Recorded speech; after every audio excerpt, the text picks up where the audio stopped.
le projet. Donc, je suis du coup sur un plancher standard avec une trémie d'escalier. Donc, si on va au niveau du 3D, donc je suis sur fixation sur membrure haute. Le petit détail ici, c'est que je suis venu encastrer la partie supérieure de ma poutre directement dans ma muraillère.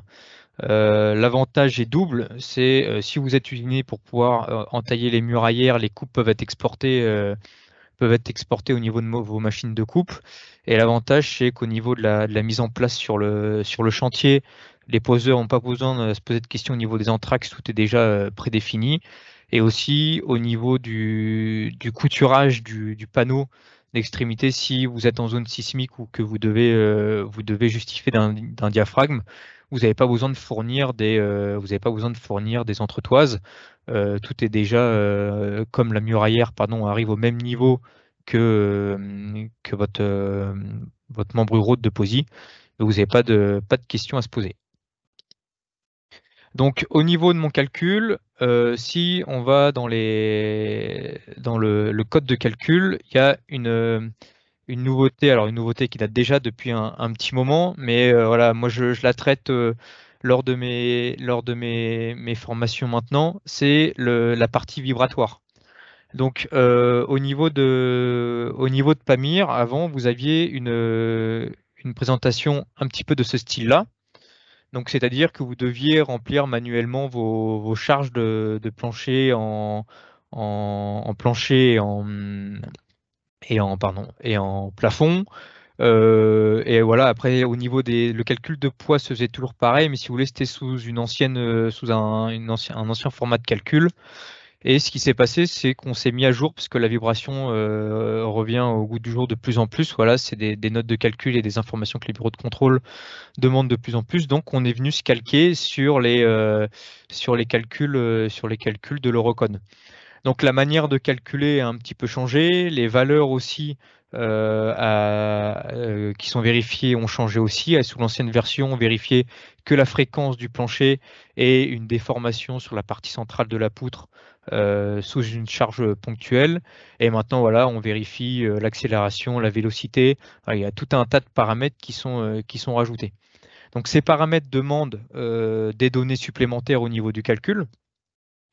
Donc, ces données, on va venir les remplir du coup en venant cocher la case. Donc, vous avez dans un premier temps la partie niveau de performance du plancher.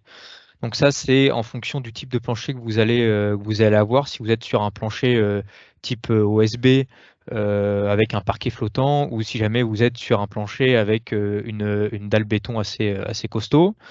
Calculer le poids ici, ça correspond en gros à Pamir va prendre le poids de toutes les charges qui sont appliquées sur votre poutre plus le poids de la poutre. Et ensuite, ce que vous allez rentrer ici, ce qui est important, donc c'est la largeur du plancher et la longueur maxi de la pièce. Donc, si vous voulez avoir un petit peu un visuel sur les informations qui vous sont demandées, il y a Gilles de Zutter chez nous qui a beaucoup suivi le projet et il a mis donc sur la base de connaissances, il a fait pas mal de solutions sur la vibration. Donc voilà, assez visuel pour l'explication de chacun des éléments qu'on a dans la partie note de calcul Pamir. Ah, donc cette solution parle de l'importance du raidisseur au niveau du calcul de la vibration. Voilà, il a fait aussi un calcul complet sur un plancher de vibration. Donc voilà, si vous voulez passer un bon moment et calculer tout ça, il y a les solutions de Gilles qui sont en ligne. En plus de ça, vous avez dû remarquer, alors on a fait des communications récemment sur les V métalliques qui sont maintenant commercialisés. Donc on a donc le PS10 Plus donc qui est déjà en commercialisation depuis un petit moment. Donc le plus par rapport à la dent supplémentaire qui a été rajoutée sur le V pour augmenter l'ancrage. Et c'est aussi le cas maintenant sur les PS12. Donc alors ce qui se passe, c'est que dans Pamir, pour le réglage, il n'y a pas de nom PS12+ à venir sélectionner. C'est une petite option qui a été rajoutée juste au-dessus. Donc voilà, si vous voulez venir normalement maintenant, si je ne me trompe pas, au niveau de la livraison, c'est que des PS12+ qui sont livrés. Donc même chose, hein, il y a une rangée dedans, une rangée dedans supplémentaire. Et donc, il faut pas venir, il faut ne pas oublier de venir sélectionner voilà, la petite coche et après enregistrer votre fabricant si vous voulez venir travailler avec du coup votre PS12+. J'ai oublié une petite chose au niveau du code de calcul. Donc une nouveauté qui est déjà en ligne et une autre qui devrait arriver incessamment sous peu. Voilà, on travaille avec le développement là-dessus. Donc avant, on n'avait pas tellement la main sur la charge d'entretien au niveau de Pamir. Donc on va avoir maintenant la possibilité de la désactiver quand on est sur la toiture terrasse accessible. Aujourd'hui, on était obligé de faire ça un petit peu à la main, de rajouter une charge uniformément répartie, de remplacer la charge d'entretien à zéro. Là maintenant, il y a une petite option qui a été rajoutée et qui vous permet de désactiver cette charge d'entretien si vous êtes sur la toiture terrasse accessible, donc avec une charge d'exploitation. Et prochainement, donc j'ai pas la version en tête, hein, mais l'équipe de développement est en train de travailler sur une option exactement du même type pour appliquer la charge d'exploitation sur la toiture accessible. Donc voilà, aujourd'hui, quand on a une charge d'exploitation sur la toiture accessible et qu'on travaille en chevron, de toiture plate, on est obligé, pareil, de rajouter une charge uniformément répartie, mais à chaque fois qu'on reconstruit la charge disparaît. Donc voilà, donc on est en train de travailler, sur cet élément-là. Donc au niveau de mon calcul, là dans Pamir, comme je vous disais un petit peu en préparation, je voulais vous montrer deux nouveautés. Donc, une qui vous a déjà été présentée un petit peu auparavant et une qui est pas très connue, mais pareil, qui commence à nous être demandée et on travaille de plus en plus là-dessus. Donc pour vous montrer tout ça, je vais juste recalculer mes poutres coupées et ma poutre porteuse. Voilà. Donc au niveau de ma poutre porteuse, quand je vais aller dedans, on a donc au niveau du calcul, donc toujours les mêmes résultats. Vous avez une option qui existe depuis maintenant un petit moment qui s'appelle le doublage POSI. Donc le doublage POSI, c'est une option en fait pour venir flasquer un bois contre la poutre pour pouvoir venir la renforcer. Donc aujourd'hui, les bois qui sont disponibles dans les inventaires, c'est de l'OSB et du contreplaqué. Donc ça, si on va dans la partie réglage de Pamir, c'est exactement comme les autres éléments, hein. Ça va être dans la partie matériaux. Donc vous allez avoir ici dans la partie doublage POSI la possibilité de rajouter des sections de bois en OSB et en contreplaqué. Donc normalement dans les défauts, quand vous vous mettez à jour, ces éléments-là sont déjà mis à jour, pardon. Et ensuite, une fois que vous avez rempli donc vos inventaires en fonction de ce que vous avez en stock, le réglage type va se passer au niveau du modèle. Donc, c'est-à-dire qu'ici, si jamais je viens taper doublage, ici avant, on n'avait qu'une seule option pour le doublage ferme, et maintenant on a une petite option pour le doublage posi. Donc, ce qui nous permet en fait de venir sélectionner de venir comment sauvegarder automatiquement le choix du renforcement. Donc ici, là, je vois que moi j'ai un peu triché, hein, j'ai déjà un petit peu travaillé dessus. Mais si vous voulez, au niveau des trémies d'escalier, on a souvent pas mal de renforts et des échecs de plaques. Donc voilà, le contreplaqué et l'OSB ici vont pouvoir venir renforcer ces points fragiles. Donc vous allez pouvoir venir sélectionner ici l'outil doublage. Donc moi, je vais venir sélectionner un OSB, mettre un USB de 22 que j'ai oublié de rentrer dans mon inventaire. Et donc le logiciel automatiquement il se met par rapport enfin la hauteur pardon de votre USB va se caler par rapport à la hauteur de la poutre. Donc ici je vais venir mettre un renforcement que d'un seul côté. Hop, je vais venir m'arrêter contre parce que j'ai déjà mon potelet, je veux pas créer de surépaisseur au niveau de mon potelet. Et donc je vais calculer ma poutre. Donc ici ce qui se passe c'est que j'ai donc mon USB qui a été rajouté. Alors j'espère que je me suis pas trompé de côté. Manque de bol, c'est pas le bon côté. Hop, je vais vous le caler en simple avant. J'ai vu qu'ici j'étais en symétrique, donc je vais venir le supprimer de l'autre côté. Et donc du coup, j'ai mon USB qui vient s'afficher au niveau de mon 3D. Donc si je vais un petit peu plus dans les détails, je vois bien du coup mes points de connexion au niveau de ma plaque. Alors il se peut que vous ayez des erreurs voilà, de dimensionnement au niveau de vos pointes. Donc ouais, il y a tout qui est vérifié au niveau de l'arrachement, la traction perpendiculaire, etc. Donc c'est comme quand vous rajoutez un doublage au niveau de vos fermettes ou un bois cloué, vous avez des options dans les propriétés de votre bois. Vous avez des options pour modifier l'espacement entre les pointes et pour venir modifier la section des pointes en fonction de votre inventaire. Autre point que je voulais vous montrer, c'est la fixation des plis au niveau de vos poutres posy.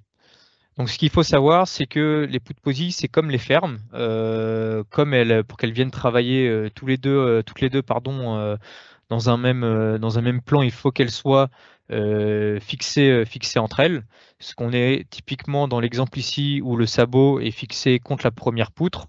Et si jamais elles sont pas fixées entre elles, il y a que la première qui va travailler. Et effectivement, avec le plancher, il va y avoir un petit peu de transfert de charge, mais voilà, c'est pas optimal. Et les poutres doivent être absolument fixées quand elles sont sur le chantier.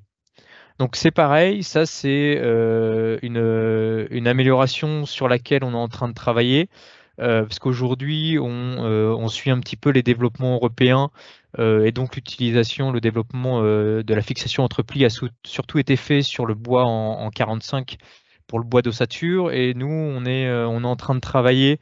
On a fait des demandes sur des bois un petit peu plus non standards sur ce qu'on peut utiliser, donc des bois de chevron en 60 ou des bois de 80. Donc, si vous voulez cette option pour le pliage, pour le clouage, pour le vissage, je vais y arriver. Entre plis, elle doit être validée. Donc, ça va se passer dans la partie calcul de vos éléments bois. Donc ici, vous avez une petite option qui s'intitule définir les assemblages entrepris. Donc, quand vous allez venir la sélectionner, vous allez avoir une nouvelle option, une nouvelle liste d'assemblages au niveau de vos vis qui vont apparaître et donc pareil, qui sont paramétrables en fonction des tailles et des sections de vis qui ont été testées. Donc nous, on est pas mal en partenariat avec Simpson là-dessus. Donc on est en échange direct avec eux. Il faut encore que je mette à jour la solution là-dessus, mais on vous transmettra une solution avec les sections de vis qui sont préconisées du coup par Simpson pour la fixation des plis, donc en fonction du diamètre et de la longueur de vis en fonction aussi de la section de bois, tout en respectant du coup les normes Recon. Donc une fois que vous avez sélectionné du coup cette option d'assemblage, dans votre inventaire et dans votre liste d'inventaire, du coup, il va falloir venir rentrer des sections de vis correspondant à votre section. Donc nous ici, on a pas mal de vis. Donc la SDW, donc c'est de la vis utilisée en Angleterre. Donc nous ici, on va venir travailler plutôt avec de la vis de 8. Il faut savoir que la vis de 6 fonctionne aussi Voilà, donc ça c'est la vis de scie, c'est la vis qui nous a été préconisée du coup par Simpson. Et ensuite, donc vous allez avoir au niveau de vos assembleurs par défaut, du coup une nouvelle option de structure multiplie ici. Et donc c'est à cet endroit-là que vous allez venir du coup rentrer votre liste d'inventaire avec vos assembleurs. Donc voilà, moi j'ai comme type de ferme, j'ai juste mis coude posi, chevron posi, et j'ai rentré du coup mes listes d'inventaire que j'ai triées en fonction de la taille et du diamètre de mes vis. Donc quand je vais valider ça, donc quand je calcule, on ne le voit pas ici, mais il me calcule du coup mon assemblage de plis. Donc toutes ces informations-là, au niveau du vissage des plis et de la fixation de votre OSB, vous allez les retrouver dans vos plans de montage. Donc si je vais dans ma partie, alors je vais juste valider la revue de calcul. Si je vais dans mon plan de montage, ici, j'ai la possibilité du coup de faire apparaître donc les assemblages entre parties. Donc ici, on va retrouver du coup notre bois flasqué avec donc sa section, les types de pointes qui ont été utilisés et tous les points qui ont été pris en compte dans le calcul de Pamir. Et je vais aussi avoir du coup un plan de montage pour l'assemblage de mes plis. Donc voilà, ça après c'est à vous de voir si jamais c'est géré par votre atelier ou si ça doit être assemblé sur site. Le top c'est de pouvoir le faire sur l'atelier parce que le problème de le faire sur site c'est que ce soit oublié. Donc voilà sur les deux axes on a pas mal travaillé en ce moment et où on est encore en train de travailler. Donc c'est sur la partie, voilà, surtout le vissage des plis et le renforcement, puisque c'est des éléments qui nous sont le plus demandés. En plus de cette partie-là, alors ça c'est plus un travail qui a été fait en interne par Mitech suite à pas mal de demandes. Donc quand Mitech fait des préétudes, des préétudes POSI, on a eu pas mal de demandes sur de fournir en complément de ces préétudes un quantitatif, donc pour avoir une idée des sections voilà, des quantités de bois, de plaques, de V, les surfaces de plancher. Donc c'est un petit outil qui est lié avec le fichier Excel d'André, donc pour la partie devis. Donc si je vous montre un petit peu, donc ça utilise exactement le même outil, hein, donc c'est au niveau des données de projet, Donc Pamir, ce qu'il va faire, c'est il fait comme pour la fermette, c'est-à-dire qu'il va exporter toutes les données, donc les poutres périphériques, les poutres périphériques, les poutres, les bois de renfort, etc. Donc il va générer du coup ce fichier-là. Et nous, derrière, en fait, on va pouvoir remplir différentes informations pour pouvoir du coup pour pouvoir après, derrière, si jamais vous avez un ERP, ou etc., remplir les informations dans l'ERP. Donc, ici, il vient me créer donc mon fichier Excel. Donc, la présentation est assez simple. Euh, Donc, ce qui se passe, c'est que, en gros, vous avez certains textes paramétriques qui ont été du coup récupérés depuis Pamir. Donc voilà, la référence du chantier, etc. Vous avez ici la liste du type de chantier sur lequel vous êtes. Donc, en plancher, moi, je viens sur membrure haute et je viens me fixer sur mur arrière. Donc ensuite, ici, vous avez un petit bouton pour remplir les informations. Donc ensuite, vous vous retrouvez avec du coup tous vos quantitatifs. Donc voilà, vos surfaces ici de plancher. Si vous étiez en toiture, vos surfaces de toiture, vos mètres linéaires de posis. Et après, du coup, vous avez un listing de chacune de vos poutres, la quantité de V et les cubes de bois et les quantités de bois dont vous avez besoin. Donc ça, c'est pareil, hein, c'est un outil que vous pouvez récupérer si vous en avez, si vous souhaitez l'utiliser si vous souhaitez l'utiliser en interne.